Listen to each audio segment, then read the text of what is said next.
Welcome to Lynn Cullen Live. Talk radio without the static. Email your questions and comments to lynncullenshow@gmail.com. And now your host, Lynn Cullen. I see. The chat is already saying, oh, that's funny. Will Aaron Rodgers be the lead story? No. LA. Yeah. Listen, guys, those. I can't believe you made me laugh. Thank you. Because I was not feeling laughter. Was about to erupt. Wow. No, fuck Aaron Rodgers. Excuse my language. I might get to him a little bit later if we need a respite, because we got bigger fish to fry, without a doubt. Wow.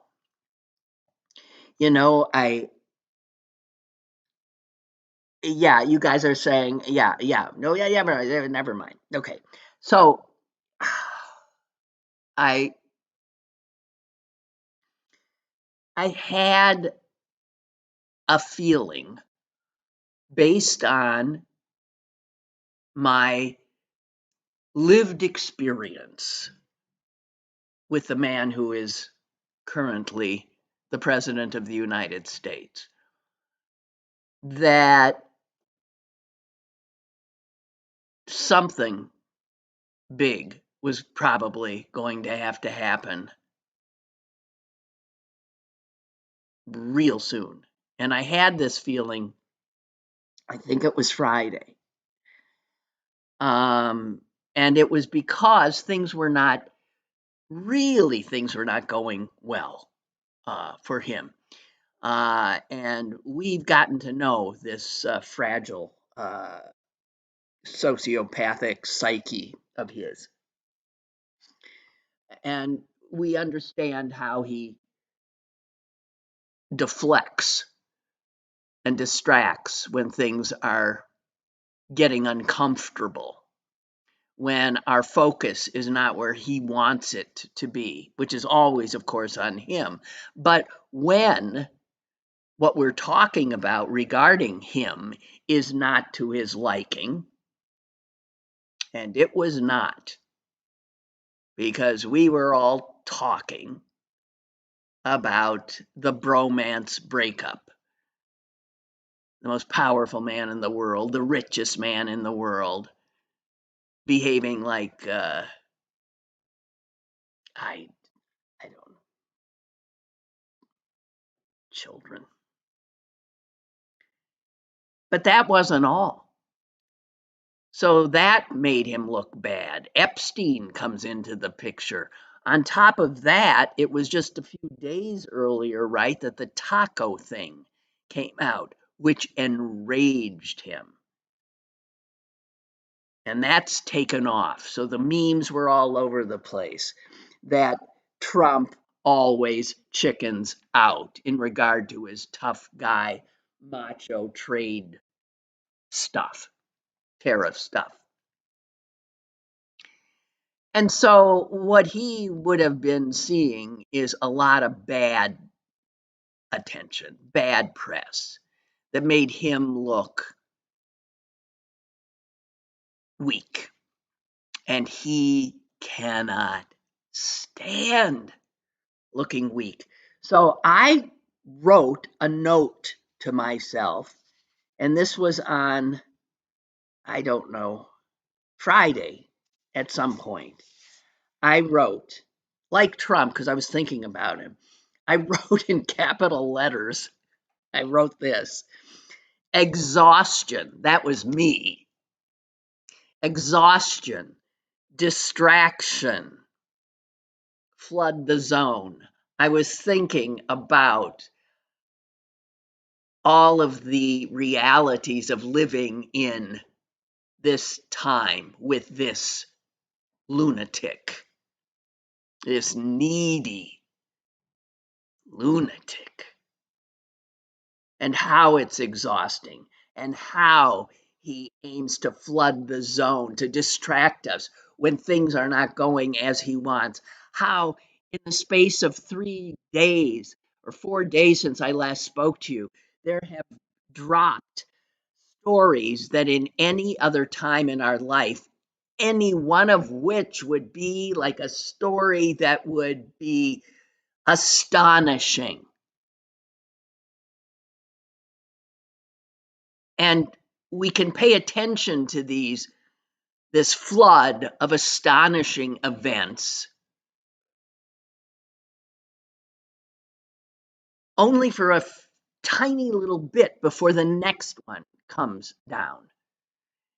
And that's the way he keeps us unsettled, unstable, unable to respond, because as we start to respond to one thing, he throws another thing into the mix, chaos. And I've left out the two other things that I had written down. The reason I felt at the time when I wrote this that he had to do something to show what a big guy he was. I mean, Zelensky had showed what a big guy he was. He made a fool of him too. He had to have been in quite an unhappy state. His big, beautiful bill was going down. Musk was threatening to take it down.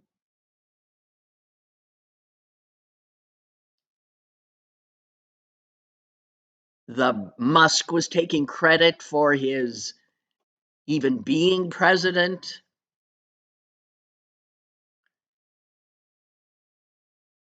He was being called a chicken. People were laughing at him.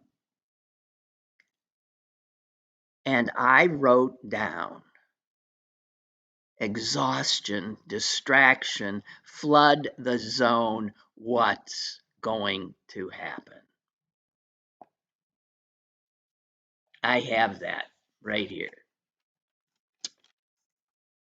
Well, so we have the attempt by the president to essentially use our military on American citizens in an American city, citizens doing nothing more than American citizens have done since day one, and that is, exercise their First Amendment rights.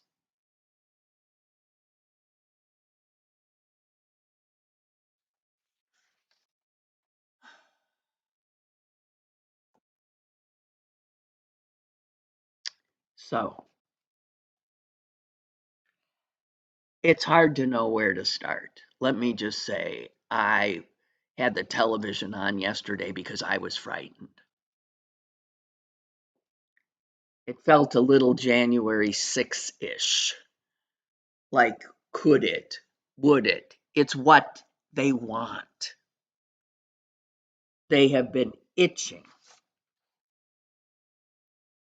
for some pretense. And man, this is as flimsy as it comes.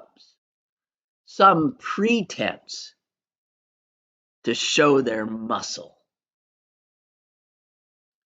to further intimidate and terrorize their own people.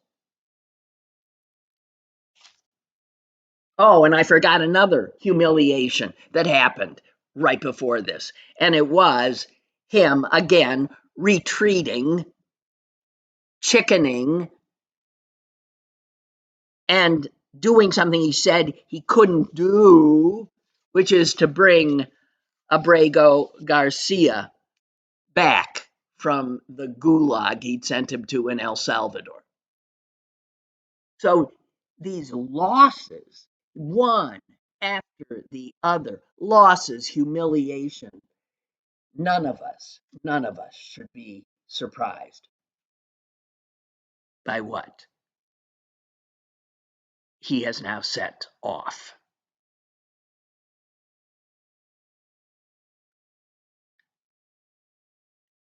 I don't ever want to see another piece about, is this a constitutional crisis? We are in a constitutional crisis every other minute. Yeah, this is a constitutional crisis.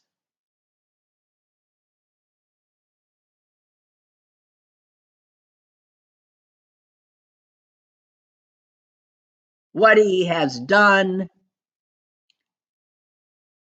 is attempt to create the very conditions he needs in order to essentially put us, the whole country, under martial law. And what's amazing about this is, what are we just 5 months in now? No, it's June, so it's 6. We're in starting month 6. Unbelievable.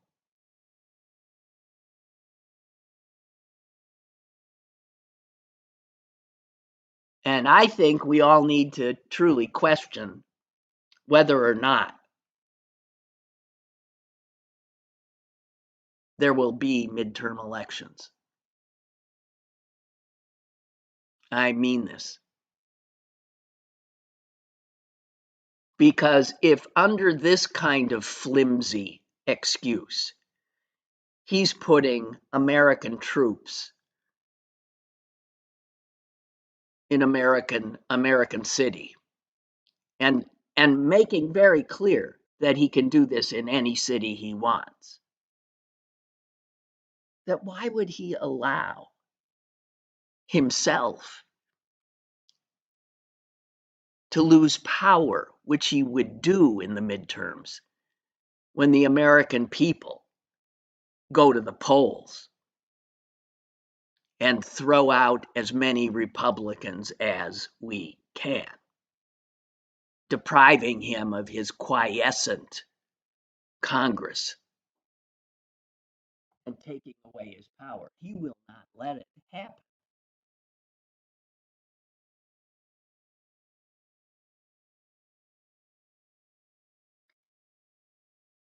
He intends, and this is what is going on, he intends to create the very chaos in Los Angeles that he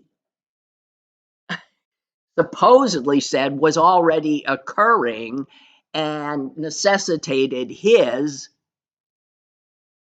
action, which we know is a lie.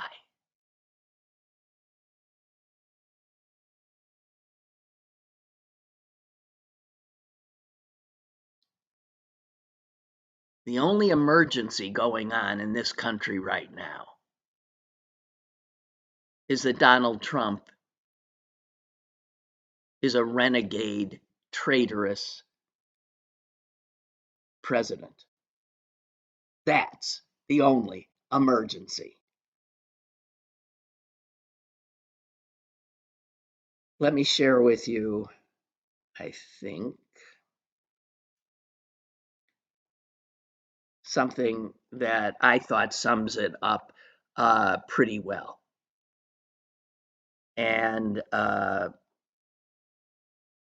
that is written by, I think it's Bill Kristol and Andrew Egger.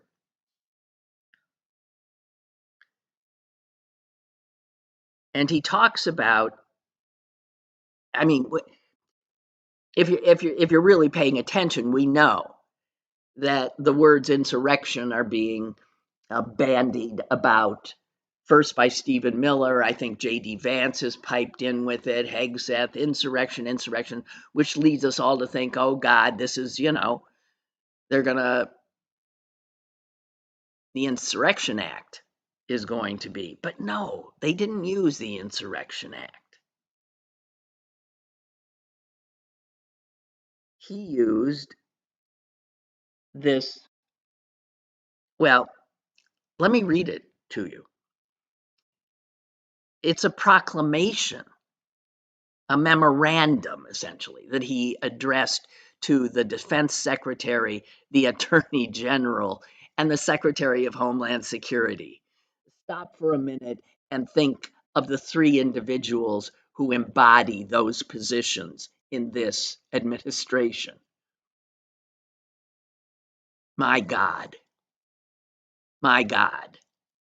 not a one of them qualified, and not a one of them will ever stand up to him. So he's got three puppets in those three extraordinarily important positions.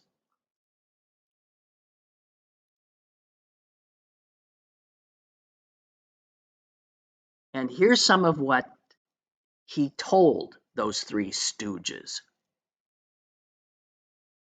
There have been numerous incidents of violence and disorder, and they threaten to continue.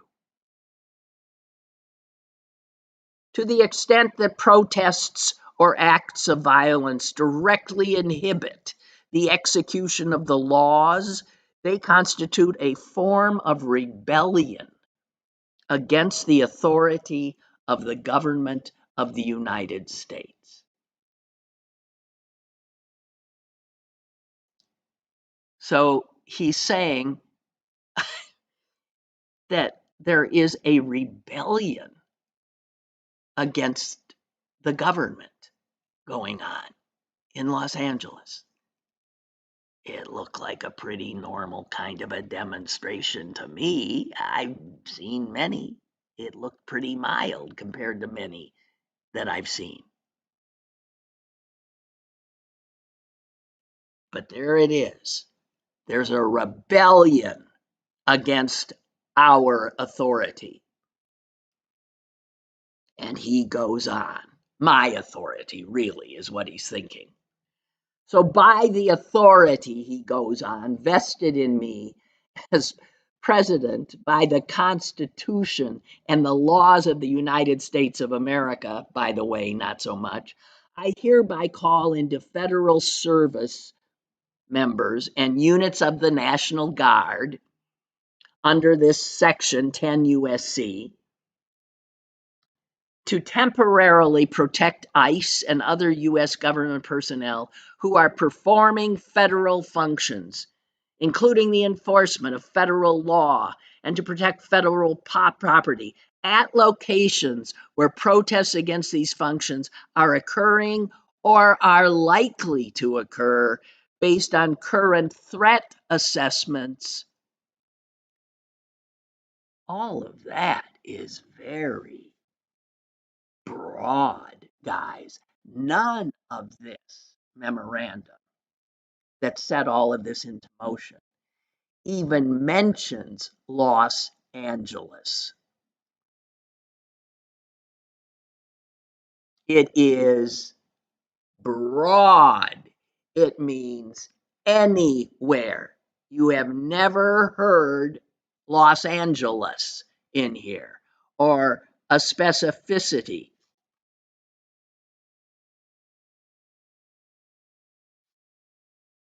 And the federal authority that he's calling in, this 10 USC, blah, blah, blah, blah, blah, says this, just to be clear. It does authorize the president to call into federal service the National Guard when, here's quote, when the United States is invaded or is in danger of invasion by a foreign nation. That's clearly not happening. Or when there is a rebellion, that's what they've decided to go with. Or when there is a rebellion or danger of a rebellion. Well, it shows, that is squishy. Do you think there's a danger of rebellion? They think that's all they need is they think there's a danger of rebellion against the authority of the government of the United States. And he has said at the beginning of this thing he wrote that such a rebellion already exists. Thus, he's called up the California National Guard. And then this proclamation, I keep calling it a proclamation, it is then their legal basis for everything they're doing there. He goes on to say that the Secretary of Defense may employ any other members of the regular armed forces as necessary. Wow. To augment and support the protection of federal functions and property in any number determined appropriate in his discretion. He's talking about the Secretary of Defense, Pete Hegseth, and he's talking about his discretion. The guy who, I needn't even go there, right? We are going to rely on Pete Hegseth's discretion to decide whether or not more troops. He's already, by the way, talked about he's got the Marines on high alert.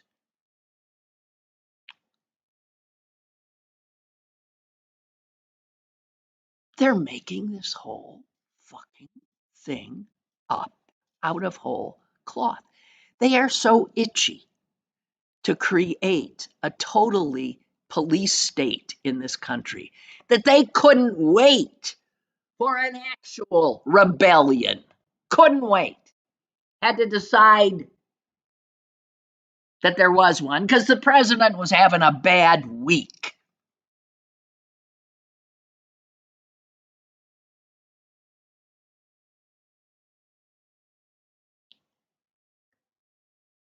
And William Crystal putting this out makes clear that understand.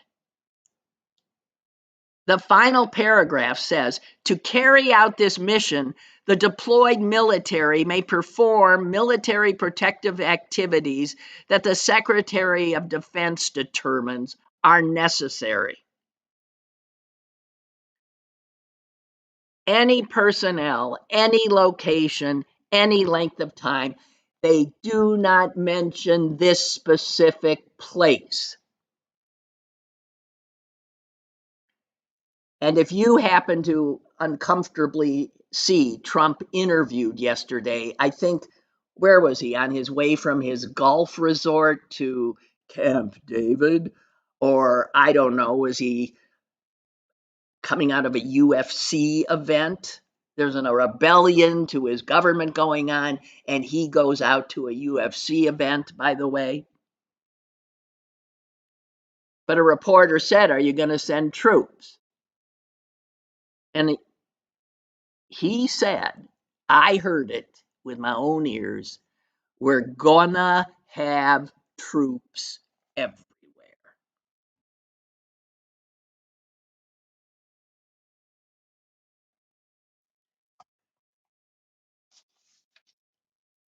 And let's remember that this comes, what, a week before his military parade? Yeah.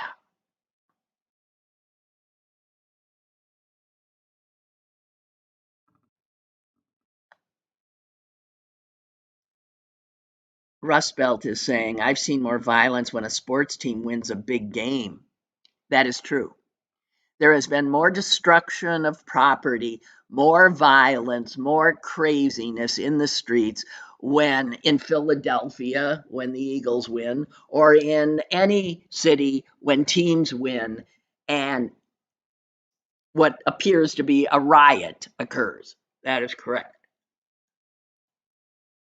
This, what's going on, he is creating. We all know this. Why am I screaming? He is creating, he's provoking the very thing he needs, the very pictures he needs. I had a friend over last night and we were watching some of this coverage, and he was saying, well, somebody's gonna, that's the problem. You, one person, one person throwing a Molotov cocktail at the troops. There it is. It's all you need. And that person, and it occurred to me as I was watching, obviously, that could happen. Not everyone is capable of self control. We know that he's trying to instigate violence. 99.9% of the protesters could not throw a thing, simply do what Dr. King or Mahatma Gandhi told them was the way to protest. 99.9% could be nonviolent. But Trump only needs one not to be.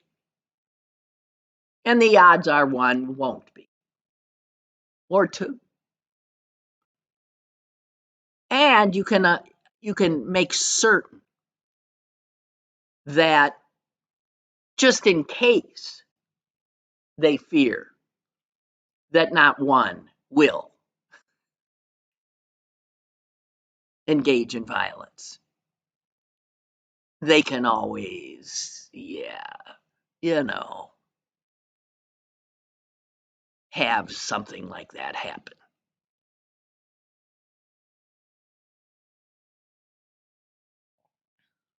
Yeah. It's um it's guys, I want to weep.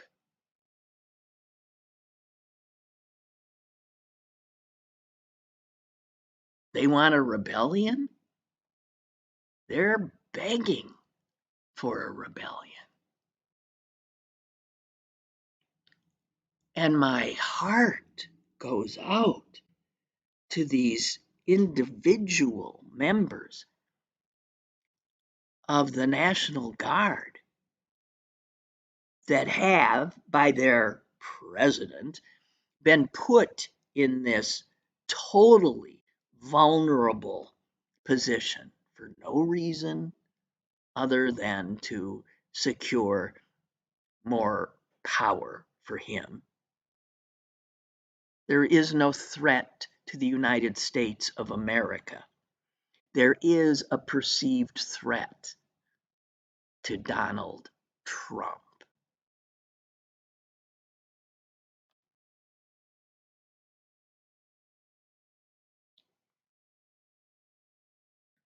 When I saw the first pictures of the ICE guys and the way they were dressed in like full like they were in a war.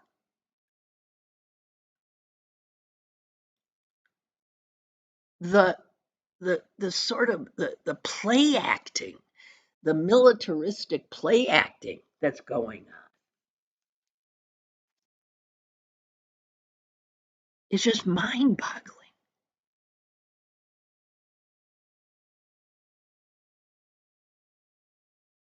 And we're reminded of our history that no president has done such a thing since what was it, 1960 whatever, two? John Kennedy? And he was doing it because the government was being defied. He was doing it so that black students could get into a university in this country. Trump is doing it to make America white again.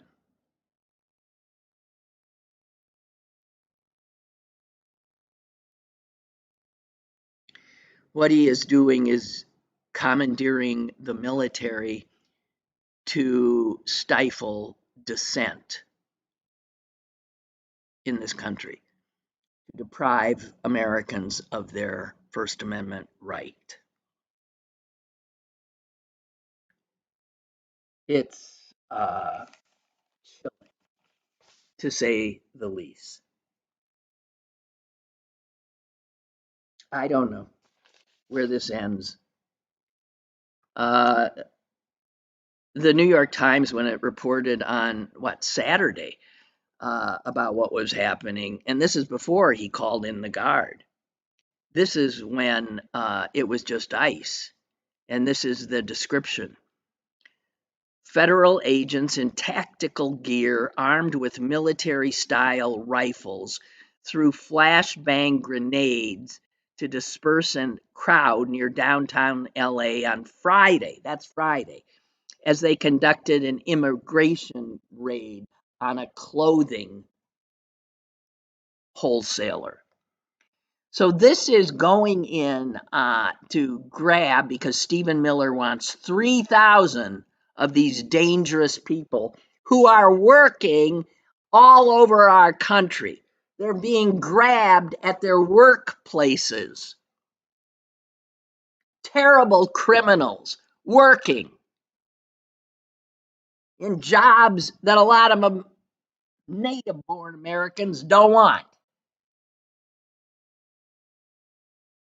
And they go in with rifles, tactical gear, to arrest people at work, at a Home Depot, at a restaurant. The Times says it was an extraordinary show of force.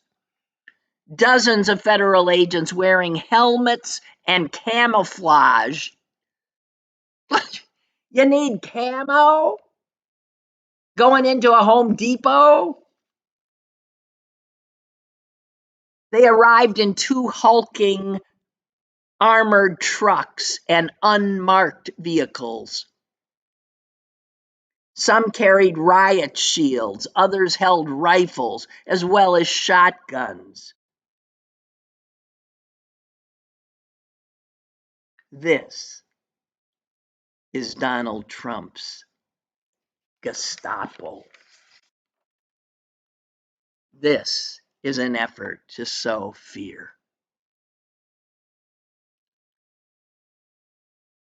And they're doing a hell of a job, I must say.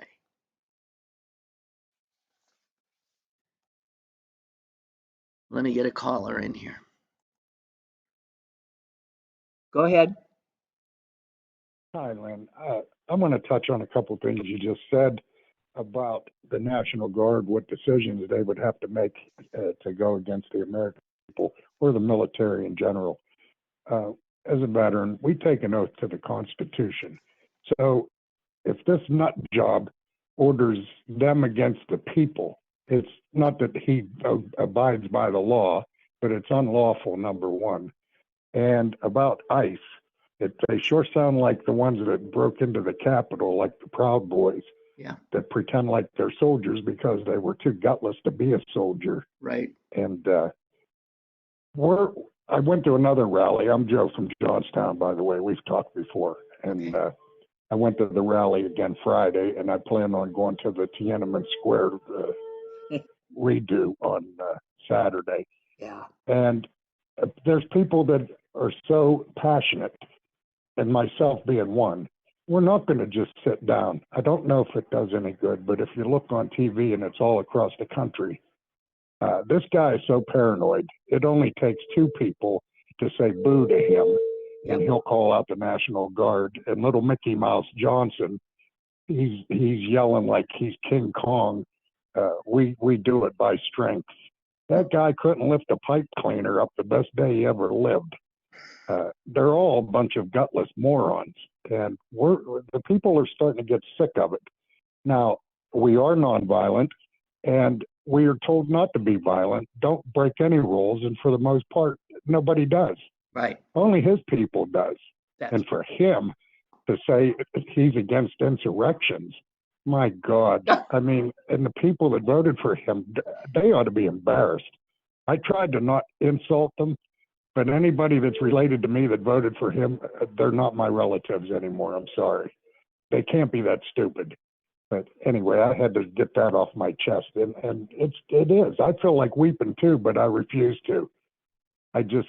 I'll go till I drop if it makes a difference for our kids and grandkids, because we've been in a dictatorship the day he got reelected. Yeah. So, well, bless you. anyway, Thank you. I appreciate you, and I enjoy your show. Well, thank Take you. care. Thank you. You too. Uh-huh. You too. Bye-bye. Indeed. Yeah, I feel like we're, I just knocked myself off. God damn it. What I did is, I mean, I'm still, I think, here, but I think I knocked the calls off. Damn it. So I can't take any more calls. I just screwed up the. Okay. But, damn it. Excuse me while I beat myself up a little bit. I don't know what to tell you, but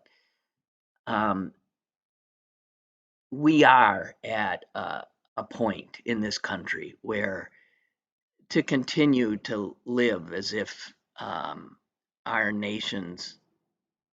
democracy is not at, in total danger. And the horror of this parade on Saturday. And a friend, I couldn't do it, but a friend said, you need to watch Fox News right now. You need to watch Fox News. What are they doing with this? And I couldn't, because I knew what they were doing. I could just imagine what they were doing. So we have not only this traitorous government, but it relies and has at its, it has this huge media network that appears to be a news operation that will spread whatever line needs to be spread. And we know that a huge percentage of our population, that's where they get their information. They literally, we've got a brainwashed 40+% of the population. What are we going to end up having to do? How does this resolve?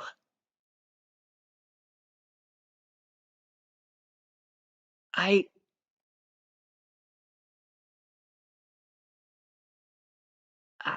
see increasingly no nonviolent way, because they're pushing us to the point. I don't know what possibly is going to happen. And I'm beginning to think our only hope is our military.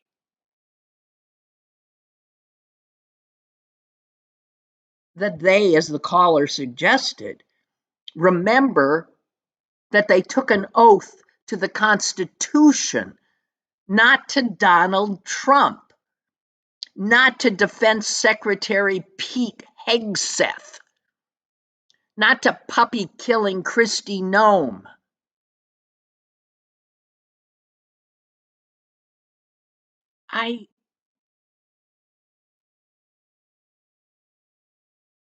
I so feel for them individually, being put in the position of having to potentially defy an order in order to save their country.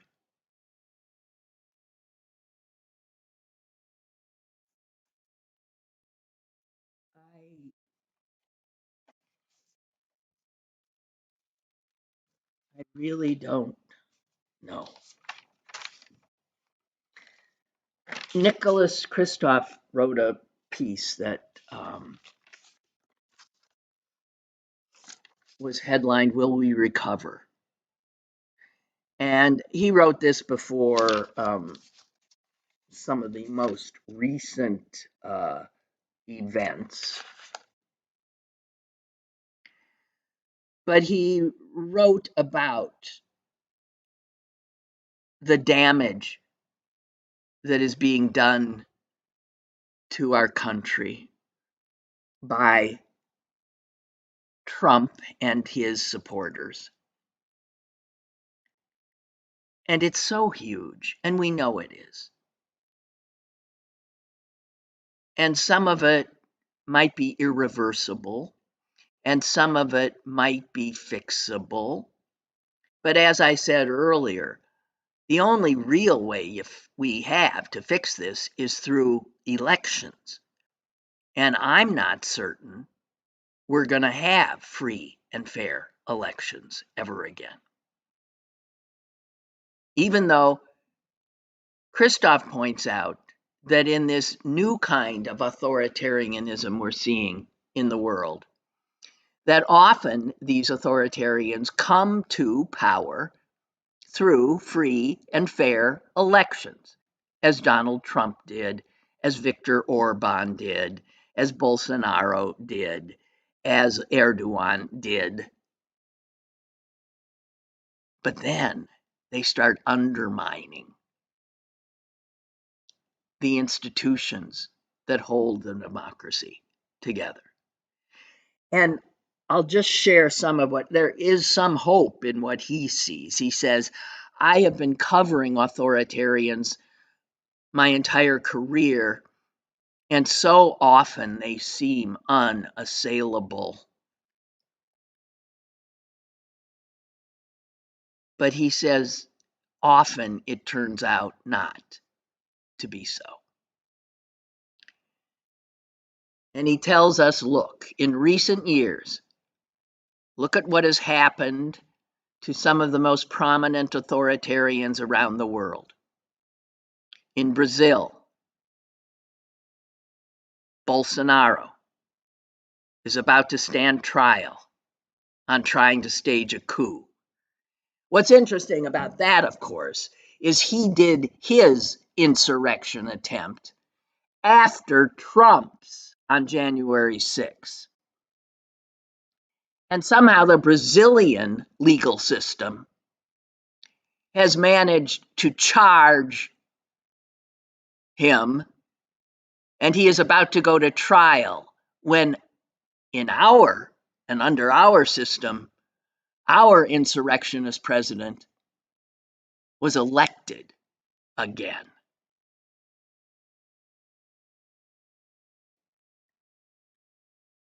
Kristof points out in Hungary, Viktor Orban's party is now lagging in some opinion polls. Yes, well, that we'll see about that. I'm sure he has ways of dealing with it. But yeah, the Hungarian people are getting sick and tired of it. Now, whether or not it's conceivable that they can have a free and fair election there, he controls media, he controls education, all the things that Trump is trying to beat into submission in our country. And here's the one case that really does hold true. In the Philippines, Duterte's is not only under arrest, he is imprisoned in The Hague. He's facing charges at the International Criminal Court.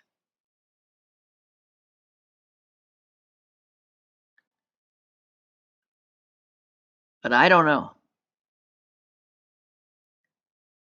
Kristof says, so looking at Trump and from Kristof's position of having truly covered these authoritarians around the world, he says,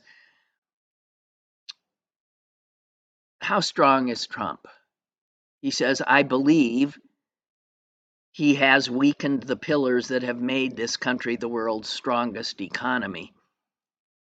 And those pillars, he says, are higher education, scientific research, rule of law, the melting pot of immigrants, recruiting of the world's best minds. He's weakened the strong dollar. He's weakened American soft power. And he has pretty much blown up the international order that was created by us after World War II that has pretty much underpinned global security and trade ever since. He's blown that up.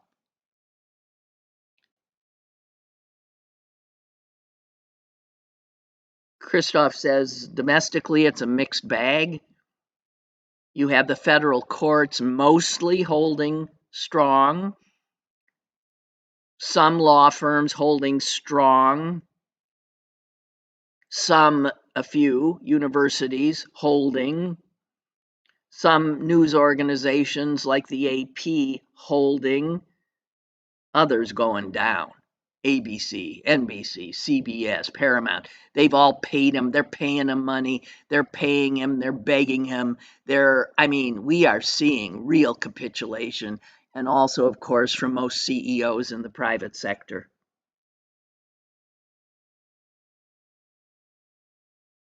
Somehow, Christoph says, on balance, I think the U.S. can recover from Trump at home. I'm less confident that we can recover internationally. Now, I don't even know how I'm much more of a pessimist than he. But he says internationally, he has really destroyed us. He says, will any country ever trust and rely on us again?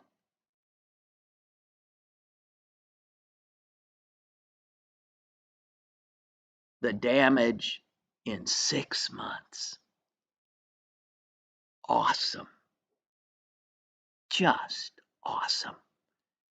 And now the effort to use our military, our men and women in uniform, against us.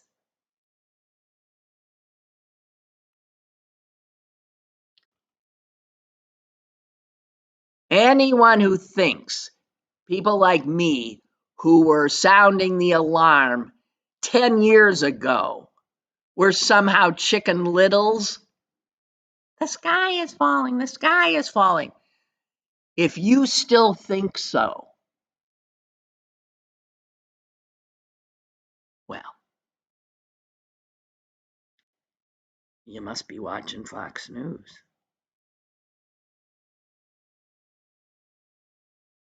Christoph says, I fear the upshot is increased risk of war, increased nuclear proliferation because of what he's done internationally, increased pandemics. Instead of protecting America, Trump has made our world more dangerous, perhaps for decades to come, and that will not be easily reversed.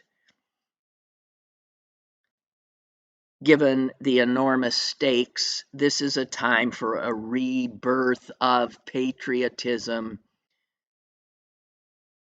We must fight for our country's future.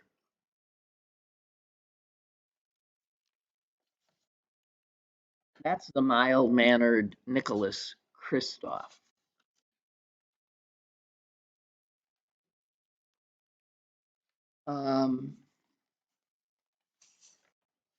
And lest you think that the damage that he's doing, domestically doesn't just continue apace. There have been so many stories, left, right, and center, that because of the tsunami of horror he unleashes, that we pay no attention to. You see a headline, you think, "Oh my God," and then on you go to the next horror. I've got so many things here about what has in fact happened.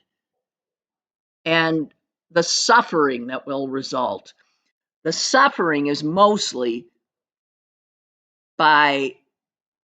is going to happen to poor people, poorer people, the very people who were told voted for him. It's amazing. It's amazing. And make no mistake that the war on women, the war on brown people and people from shithole countries, read black people, that will continue apace.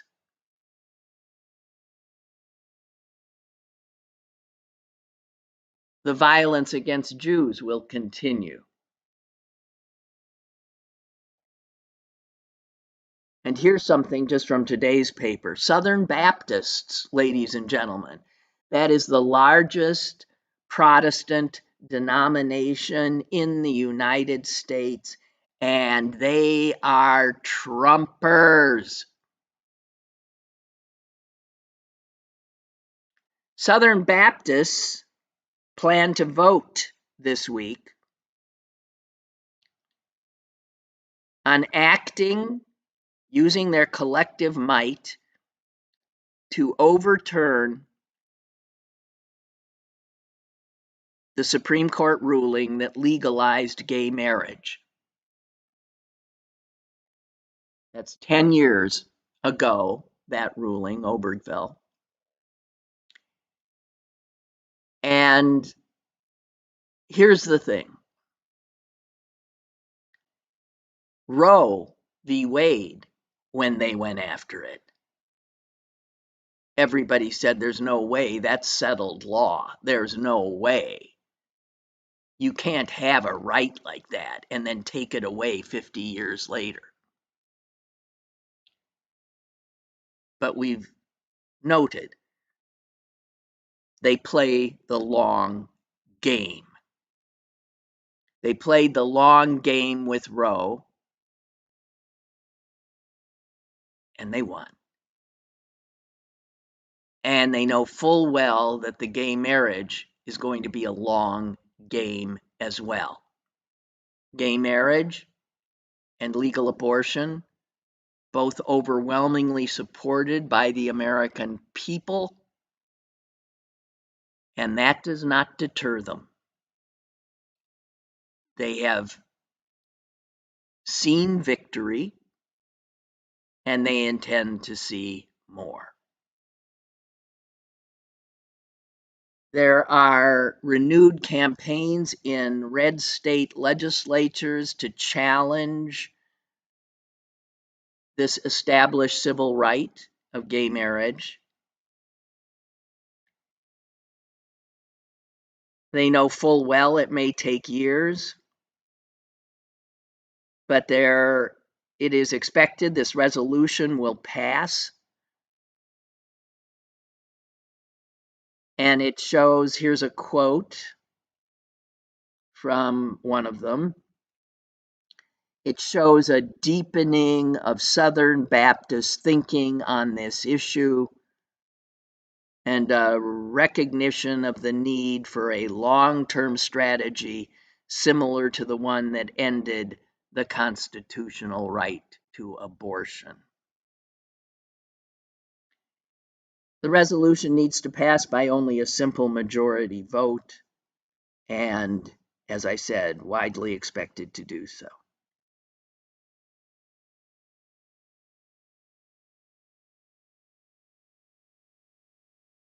Part of the resolution says, we must overturn any laws that defy God's design for marriage and family. We have a duty to pass laws that reflect the truth of creation and to oppose any law that denies or undermines what God has made plain through nature and scripture.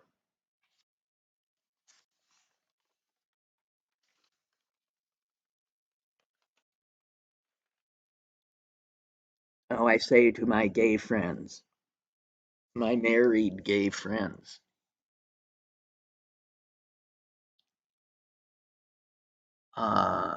stand and fight, because yeah, they're coming for you.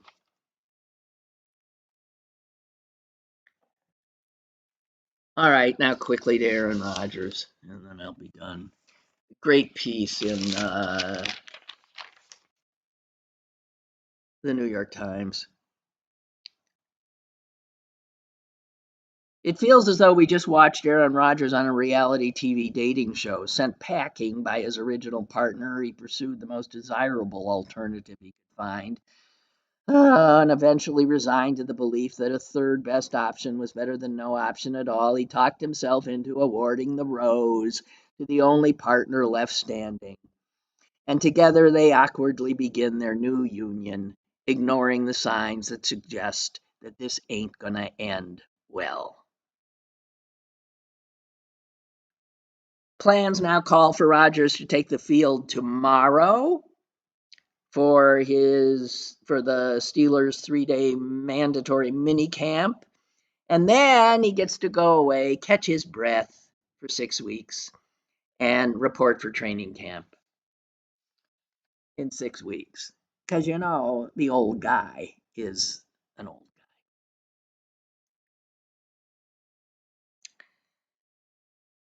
guy. I'll read a little more of this piece. It's devastating. The Steelers signed a surefire Hall of Fame quarterback with a Super Bowl ring, 4 MVP awards, 10 Pro Bowl, blah, blah, blah, blah. But Rodgers, who turns 42 in December, is a shell of himself. Tomlin and GM Omar Khan envision Rodgers replicating what Tom Brady did with Tampa Bay and leading the Steelers in a storybook championship march. But Rodgers is no Brady, and this Steelers roster is not on par with those 2020 Buccaneers. To be clear, Rodgers is better than any other quarterback the Steelers have on their roster. But he might not be any better than Russell Wilson. Actually, compare those two aging former. Look at Rodgers and Wilson, and they're the last 3 seasons for both of them. It's fascinating. Rodgers completed 63.7% of his passes. Wilson completed 63.4%. Absolutely tied. Rodgers had 54 touchdown passes and 23 interceptions. Wilson had 58 touchdown passes, that's more, and 24 interceptions, one more. Rodgers went 14 wins, 21 losses in the last 3 years. Wilson, 17 wins, 24. It is an absolute wash. On paper, he's no better than Russell Wilson. And this article goes on to say Tomlin always preaches, and they quote him, "The standard is the standard. We're going to do things the Steeler way." Yeah, he's all about accountability and team above self, yet he hitches himself to a quarterback notorious for finger pointing when things go wrong. Did Pittsburgh forget how Rodgers' time in Green Bay ended? The Packers got so sick of him and his antics and his non-football interests that they moved on. Last year, the Jets, in their 5-12 season, Rodgers regularly would go on Pat McAfee's show as a platform to blame his teammates and Jets leadership. If Tomlin thinks he's getting a laser-focused Rodgers who is all about sacrificing for the greater good, he should think again. Yeah, Rodgers may have expressed respect during this courtship, but as he welcomes Rodgers, Tomlin is putting himself and the franchise at great risk. He will have to use every relationship massaging trick he has to prevent Rodgers from taking a stick of dynamite to the Steelers' near pristine culture if things play out poorly. Two more quick things from I'm not giving you the whole article. Will Tomlin and the Steelers owner Dan Rooney be able to stomach weekly outlandish comments from their quarterback on McAfee's show? And then they go on to say he doesn't make the Steelers better. He doesn't make them better than their AFC North rival, the Ravens. He might not even have the capability to carry Pittsburgh past Joe Burrow and the Cincinnati Bengals, and we ain't even going to talk about Kansas City. There is no Super Bowl run left in this version of Rodgers. And that is exactly how I feel, and I'm blown away by the Steelers doing this. Maybe they'll prove us all wrong. Maybe Rodgers will pull a rabbit out of a hat, but I think what will happen is he will do extraordinary damage to the Steelers, their sense of self, their culture, and their fan base. And that's a sad thing.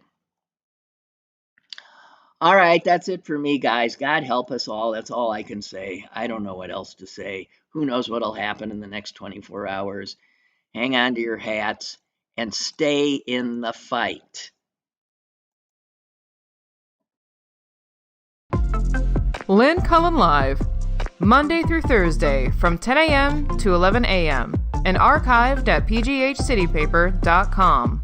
The opinions expressed on Lynn Cullen Live are those of the host and do not necessarily reflect the viewpoints of Pittsburgh City Paper or its advertisers.